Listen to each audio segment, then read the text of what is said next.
We have allowed our nation to be overtaxed and overregulated and overrun by bureaucrats. The founders would be ashamed of us for what we're putting up with.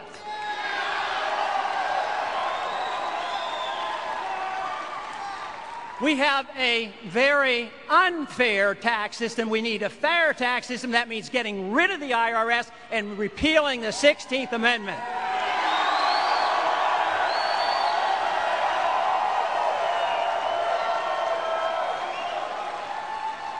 A strong national defense means that we have an understanding of national sovereignty. That is slipping away from us today. The neoconservatives have taken over from the traditional conservatives, and they do not have the respect for our national borders that they should.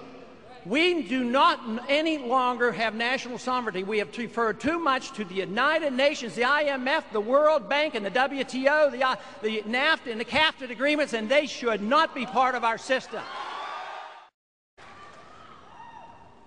We have a chance to do something this campaign and in this election.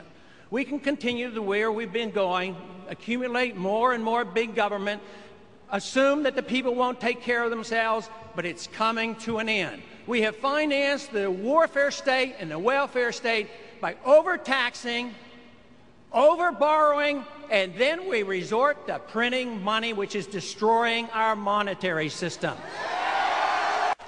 The financial markets today are very shaky. A lot of people don't understand what's happening, but there has been predictions of this. It was well known. Bubbles are created by the Federal Reserve System, and to tell you the truth, the Constitution doesn't provide for a central national bank, doesn't even provide for a Federal Reserve System. It was never meant that the politicians could spend at will, and then if they come up short, they merely print the money. It doesn't make any sense whatsoever. No wonder why we have this huge runaway government. We now have a national debt of $9 trillion. We have entitlements of $70 trillion, and we're dumping on the laps of these young people who are upset about what we're giving them, and we need to change it. Now, we got into this mess because we get a bunch of politicians in Washington that like to be reelected and they like power. So therefore, they say, what do you need? You need stuff here, there, whatever. And the politicians gives it to them and they get reelected. Now, there's something happening now. It's not going to play anymore because the country is going bankrupt. We don't have the facility to do it. Our good jobs have gone overseas. We can't run the war and we can't run our domestic spending without borrowing $2.5 billion every single day, most of it coming from, unbelievably, the Chinese. This has to change.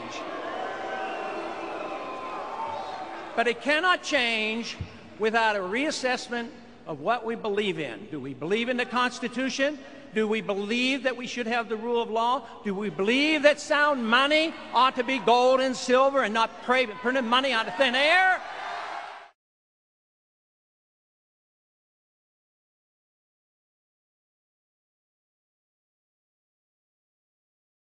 Congress, in essence, has ceded total control of the value of our money to a secretive central bank. Congress created the Federal Reserve, yet it had no constitutional authority to do so. We forget that those powers not explicitly granted to the Congress by the Constitution are inherently denied to the Congress, and thus the authority to establish a central bank was never given. Of course, Jefferson and Hamilton had that debate early on, and the debate seemingly was settled in 1913. But transparency and oversight are something else, and they're worth considering. Congress, although not by law, essentially has given up all its oversight responsibilities over the Fed. There are no true audits. Congress knows nothing of the conversations, the plans, and the action taken in concert with other central banks. We get less and less information regarding the money supply each year, especially now that we don't even have access to M3 statistics. The role the Fed plays in the President's secretive working group on financial markets goes essentially unnoticed by Congress. The Federal Reserve shows no willingness to inform Congress voluntarily about how often the working group meets, what action it takes that affects the financial markets, or why it takes these actions. But all these actions directed by the Federal Reserve alter the purchasing power of our money. And that purchasing power is always reduced. The dollar today is worth only 4 cents compared to the dollar that the Federal Reserve started with in 1913. This has significant consequences on our economy and our political stability. All paper currencies are vulnerable to collapse, and history is replete with examples of great suffering caused by these collapses, especially to the nation's poor and the middle class. This can lead to political turmoil as well. Even before a currency collapses, the damage done by a fiat system is significant. Our monetary system insidiously transfers wealth from the poor and the middle class to the privileged rich. Wages never keep up with profits on Wall Street and the banks, thus sowing the seeds of class and discontent. When economic trouble hits, free markets and free trade are often blamed, while the harmful effects of a fiat monetary system are ignored. Congressman Paul, Pete from Rochester Hills, Michigan, wants to ask you this. If you were president, would you work to phase out the IRS? Immediately.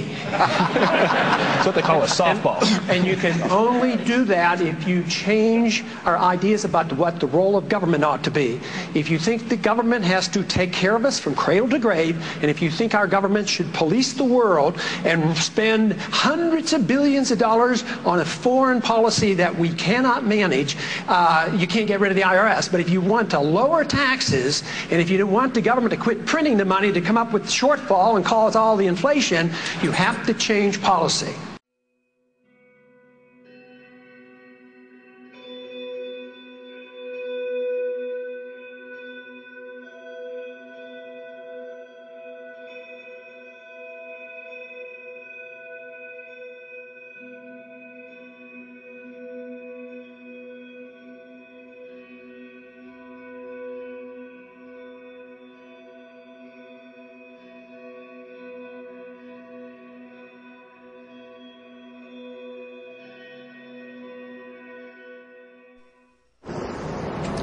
The Bush administration is pushing and pushing hard. A partnership between the United States and Mexico and Canada with a goal of what it calls integration by 2010. This partnership among three nations is being discussed at the highest levels of the three governments at the urging of the largest multinational corporations. But it is barreling ahead with absolutely no congressional oversight, no voter approval, out of sight completely of the American people, and as far as we can determine, without any constitutional authority whatsoever. We're coming into a cyclical bottom for gold, and it rises going into December, January, so that might be the reverse of the dollar fall.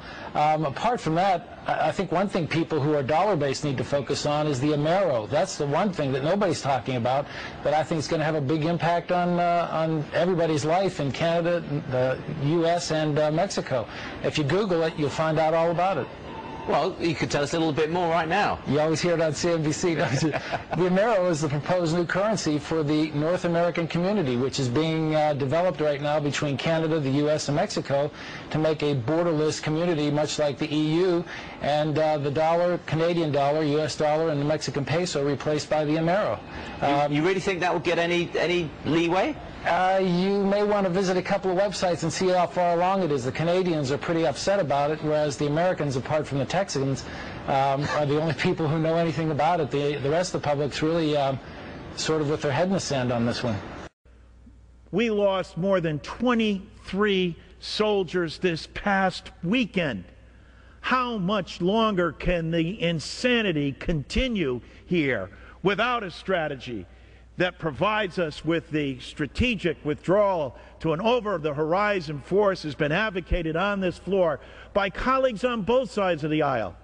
Why is it that Ron Paul is the only presidential candidate that has the nerve on the Republican side to talk about it without fear of being called unpatriotic or, in fact, booed in an audience?